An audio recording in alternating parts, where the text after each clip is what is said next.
Welcome to the official AFL Fantasy podcast with the Traders. G'day with the Traders. I'm Roy. I coach Destroy, and I'm here with Warnie. Coach of the War Dogs. And Calvin. Coach of Dogs. Today we're having a look at the North Melbourne Kangaroos, and to work out who was in charge, we had to see who did the best ray gun impersonation, and it was the War Dog. Congratulations, Dog. So you are in charge of a team that actually has been really fantasy relevant. Well, happy to of late. take this one off Cow because he's normally got the wooden spoon. So they've moved up a spot on the ladder after a few years down the bottom, but they are relevant. They were relevant for us last year, and we saw that in a few different ways. Actually, they were the 14th highest scoring fantasy team, but they're in the top couple for 100-point scorers, Yes. and that's because of the dudes at the top, and we'll talk about them in a sec, but they've had a little bit of change in the off-season, so we saw some players come in.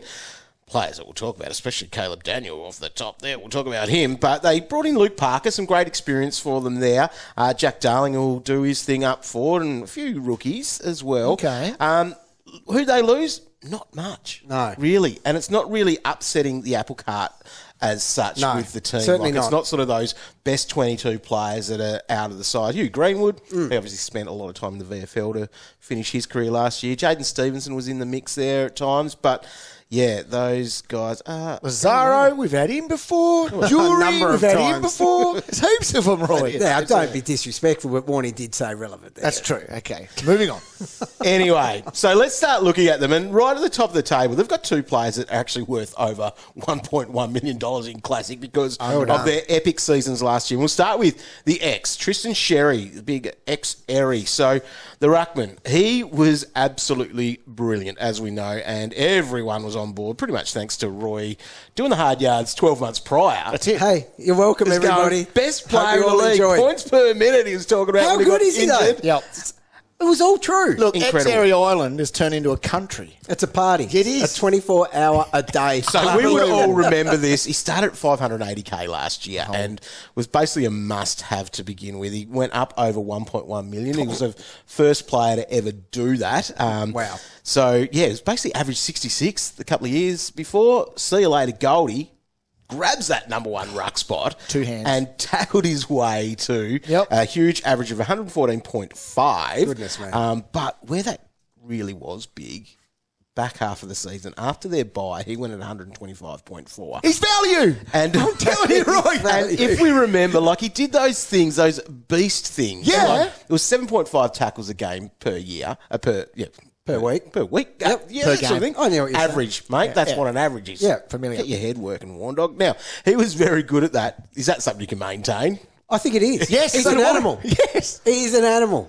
Look, what can he average? So I'm looking at a 115 here. He's not I'm going looking- backwards. I'm looking at a 125 post-buy. Yeah. He's 125.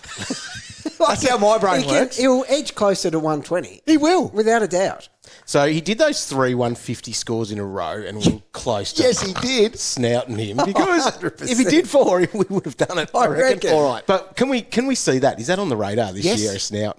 Well, He's just not someone that's going to become complacent that he's now number one ruck. Yeah. He's hungry. yeah. He's constantly hungry. Okay. Is he number one draft pick?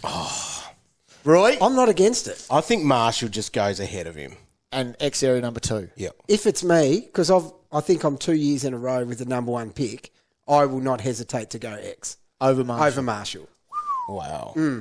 Dead set. Okay. That's big. That's going to be interesting to see, obviously, draft with all of that happening, especially on the new look draft platform, which is epic. If you haven't started making your leagues there, go and do that now. But, yeah, it's 2 rucks at the top. I It think is. so. Yeah, I We've agree. been there before, We though. have. We have. I think last year, Tim English was the number one ADP. Was he Where'd that really? end up? Because he Yeah. was so good last Yeah. year. I still picked Marshall in front of him. That's how you roll.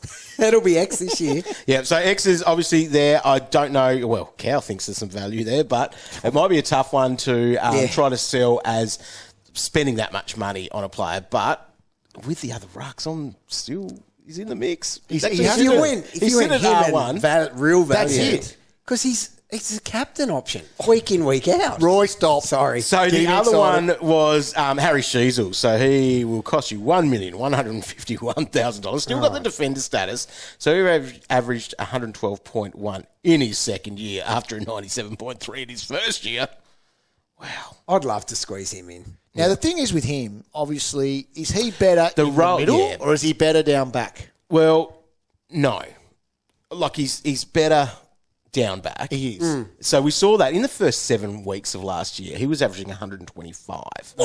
That's rude. And that's when the weasel came and along. that's Yeah. when he had that role as well, Yes. though. That's the big part of it. Yeah. Like, he was the kick-ins, the uncontested marks, that was all there. Yeah. So it has dropped. So that 112 that's next to his name, that might be one that you might have to consider as, one of those...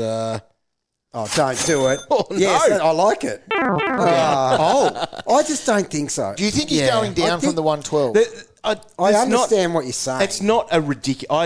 I don't think it's a ridiculous amount that he'll go down, but it's not enough that you can buy into going, does he maintain that? I definitely agree with that. I just think he is a 110 guy. But he's still probably regardless a top... of where he is he's on a the top ground. 3 or 4 defender without blinking. Without a doubt. Look, I listened to this podcast the other day and this bloke had him at D1. Me? In a rolling. Was that me? Oh, it was our podcast, yes. Do you know how I knew that? I know you don't listen to any other podcast. Now, yes, and I maintain that. He is number one defender, hands down, clearly, Hands down. easily. I don't care if he's playing forward pocket. He is number one defender. So, let's start talking some relevance because there is a lot of... well, they've all been relevant, but we're going to look at the player that is going to be in everyone's team in Classic, and that is Caleb Daniel. Oh, yes, so he's he got is. the mid-forward status. He's 514K. Now, pretty much he's guaranteed he's going to be playing this half-back role. Yes. Let's take a walk down memory lane and think about what that's looked like at North Melbourne over the last couple of years. Yep. So 2 years ago, we had Sheezel. Zeeble? And Aaron Hall, of all people. Yep, smoking racking it. up Yep. there.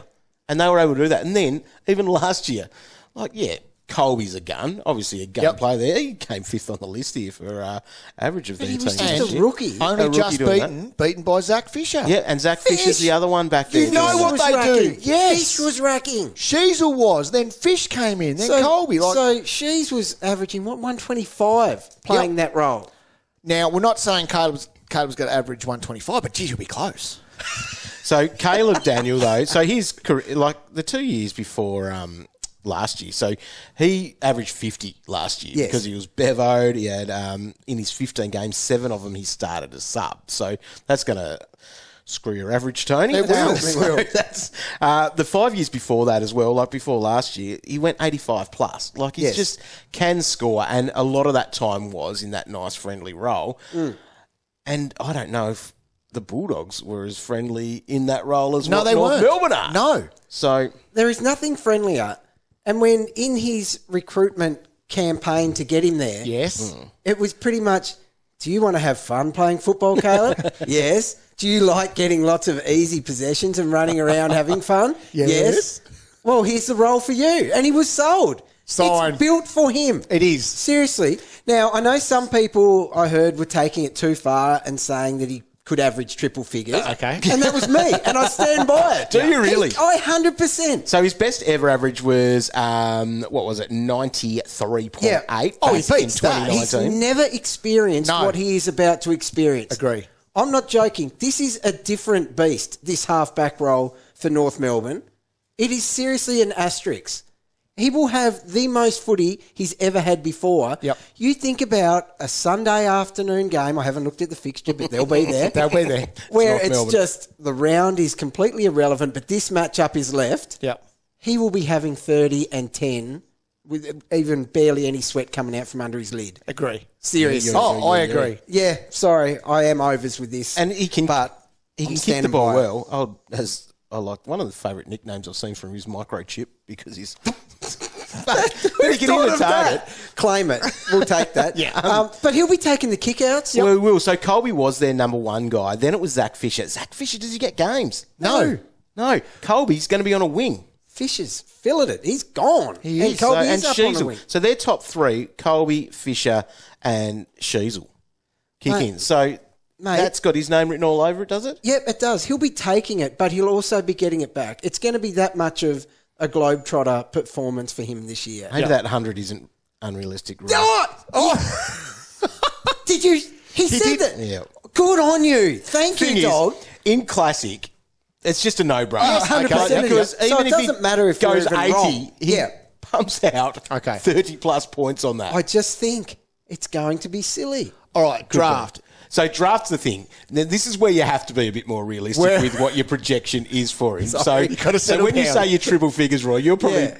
taking him in your top 3 or 4, possibly defenders off the board. Where did I have him? I think I put him 5 in the roll. I think he was in there. Yeah, wow. You're coming around with that, though, aren't you? No, I but can then feel it. this is the thing. Like guys like Sinclair, Nasiah Wanganeen, Miller, like do you just They- those guys? You're taking them. You have to play a straight bat with draft. Yes. And put them just behind Caleb. Yeah.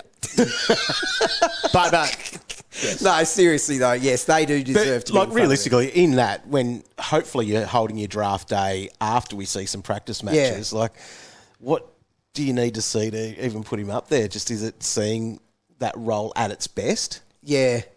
we need to see the role. We've heard a lot about But it. this could be Fisher and Sexton and those sorts of guys, Yep. and then they weren't necessarily a walk-up start for their teams, even in that cushy role. They were pumping out some nice fantasy scores for us last season. And it is your And draft, job. you got them for the whole year. It's your job to flag that, and I'll never question your professionalism. But this is his role, and he's a proper player. Like, he's not one of these...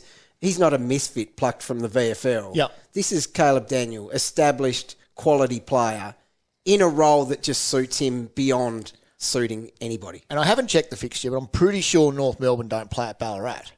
No, but they play at Bunbury. Oh! Could that be the new Ballarat? He'd hate it there. Yeah, that flag that game. That's a concern. All right, a couple of other players, I guess, worth talking about for North Melbourne. They did also bring in Luke Parker. Now, Classic, he's one of those anomalies where basically his average in 2023 was 90, Yeah, so okay. 89.9. The year before that was 98 as well. Like, we know he's a fantastic fantasy player. Last year he only averaged 65.9, but he played 7 games, so therefore that discount came off the 90 average, essentially. So he's priced at like 82. So, which is too much, I think. It is. Can he beat that? Yes. Possibly. But where that's really going to be value is in our draft teams when he's got that 65 next to his name. He's going better than that. Like, lot better You're than putting that. 10 on that without a doubt. And then that's making him pretty much a top 10 forward. Yeah, without a doubt he is. And because the thing is with Parks,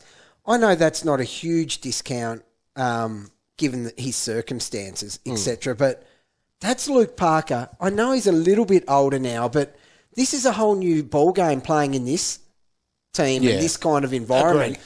Like, he's played his whole career with Sydney, who are always, they are quite a predictable team. The shackles are off here. So that role With a is point going to to be prove. that real mid-forward role. Like, he's going to be in that mix of that, 3rd, 4th, 5th banana for North Melbourne, I'd say, because they're starting with LDU. Haven't talked about him yet, but we might get to him shortly. LDU, George Wardlaw's straight. He's like one of the first ones in there as well. Yeah. But then it was like a real thrower blanket as we talk about that. Like, Will Phillips is in there, Jai Simpkin, like... Is it Jai Simpkin and Parker the same player? Like, Potentially. doing that, they're in the mix there. I just don't think they'll be able to resist the temptation of going, okay, we've just watched our intra-clubs where Parker has bullied everybody to the point where it's like, well, we might as well try to be competitive in there. Just throw the beast in. Look at that. You got LDU, Wardlaw, and Parker. I'd be doing it. Yeah. I'd But then just you've be also saying- got, and Sheezel, that's where his Sheezel's numbers again. went up. So the three, my prediction, their top 3 CBAs for the year is just going to go LDU, Wardlaw, and then Sheezel. Agree. And that mix then is going to come from, so Simpkins bumped right out then, I reckon, think from so. now on, because Parker's probably there You'd before definitely that. put Parks in before Simpkin. But yeah, I that's would. where they're going to look. And don't forget about old mate Tom Powell. So he even scored when he had that half-back role too. He did too. So- Yeah, he did all right. He did after I traded him Goodness, out. Caleb 105. So LDU, we did mention him there. Like, he's a gun player. He but is.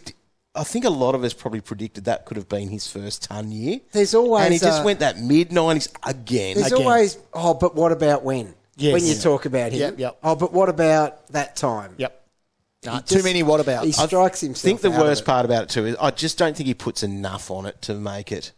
Like, he might have that first ton year. Yeah. He's probably a ton Yes. or 101, and it's not worth, I guess, that risk. It's going to be that one where He's draft relevant. every day of the 100% week he is. because he might be that one that just jumps up that little bit Yeah. more. Yep. And You'd want to get him at something you feel like is a little bit of a bargain in draft. Like he slid a few and then you launched. Yep.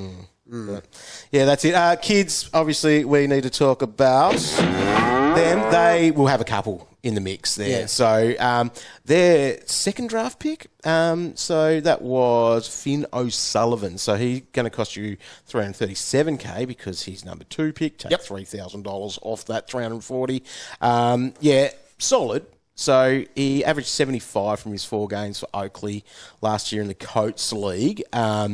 Under 18 games, only averaged 41. What's happened there? It's just the name, like it's high impact midfielder. So he's had a bit of injury history. Like that happened last year a bit. So that's the thing. He did he played a VFL game for Richmond, but you know, that wasn't much to write home about with 12 touches and 46 points. But So he's going to be a whipping boy for us in the preseason when you need cash, I reckon. Agree. If you're in a position where you can load up on one of those bench guys, you'd be considering him. You would. But they've got probably a couple that will obviously debut because they are North Melbourne there as well. So Luke Urquhart, he had great numbers in the waffle for him in the Colts there. But Constanti, he was the one that was part of the steak knives in the Luke Parker getting that deal done. Oh, that's right. So Yeah. he hasn't debuted yet. List a couple of years, like He's at a forward, 230K isn't forward. He is a straight forward. Not going to score a heap though, but he might be a heartbeat there for us. The other one I'll be watching as well, Braden George, how he recovers from his ACL because he's touted. Yeah. And let's hope he's there at some point, I guess. Yep. Oh, Is that all the players? Tell you what, there's Have we plenty to talk about. There Yeah, is. you've Well, Colby, we haven't given him enough love for your liking, Cal. Well, that's it. What's his role going to be? It's wing? Colby will rack on a wing. He Don't will. worry, he'll rack anywhere he is. Yeah, 100%. Midfield, wing. Last year when he got into the guts, he was a little bit out of his depth just because he's probably not quite big enough yet. No. But on a wing, Yeah. he'll still rack out there. And do you Don't think worry about that. he could still hit the halfback as well? Yes. Mate, he'll go wherever the ball is. Don't worry about that. So he will improve on his average of 82. yeah. So everyone's He will. improving, Cal. He will improve. He'll be a 90 this year. And they'll be a better team than they were as well. Yep. So and and he'll more pick up. control of the ball. That Yep. means more marks for Colby. So, little helmet. That little 82.3, remember that includes that, was it a 2-point It was game? one. Yep. The Geelong game. Where he got crunched. Yep. So, no, he definitely will be able to find plenty of the ball, especially when little Caleb Daniels kicking it to him, Roy. Oh, then He'll be looking for field Cole. day, those two. Yep. So, there you go. Well, that's North Melbourne. You can head to fantasy.afl.com.au to start playing AFL Fantasy today. Get your league set up also for the new draft experience at fantasydraft.afl.com.au. You can hit that follow button wherever you listen to podcasts and leave a rating and review on Apple and the 5 stars on Spotify. You can also comment. And we want you to tell us who are you picking from North Melbourne. Or not picking. You can say that. You can. If you want to say something on there. Just a comment. Think Caleb Daniel. He's the number 1 player. And Xerri. And Of course. We're doing it. In draft, pick both. one. Both. Pick 2.